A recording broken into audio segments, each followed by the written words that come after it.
Hello everyone, I'm Leon Thomas Lewick. Here's your political news roundup for Monday, February 14th. It's looking more and more like the citizen uprisings against autocratic Middle East rulers is not going to stop with Egypt. Street demonstrations were reported today in Iran, Bahrain, and in Yemen.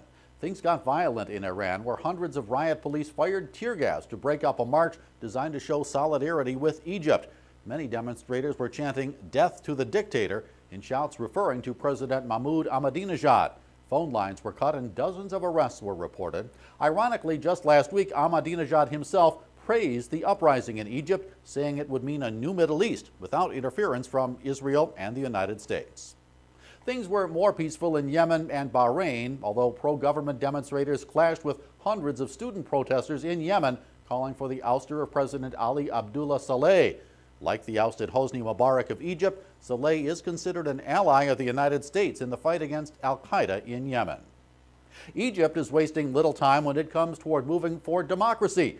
Officials confirmed reports today that the Higher Military Council, which is in control of the country since Mubarak's departure, plans a referendum on constitutional amendments within 2 months. Those amendments are expected to lay out the framework for a democratically elected government. Back home, spending money we don't have. That's the Republican reaction to today's 2012 budget plan from President Obama. The president proposed $3.7 trillion in spending next year and $8.7 trillion over the next decade, even though the White House says it will cut the budget deficit in half by the end of Obama's first term. Republican House Speaker John Boehner said, quote, "The president's budget will destroy jobs by spending too much, taxing too much, and borrowing too much." Boehner said House Republicans will introduce their own budget proposal within a couple of weeks.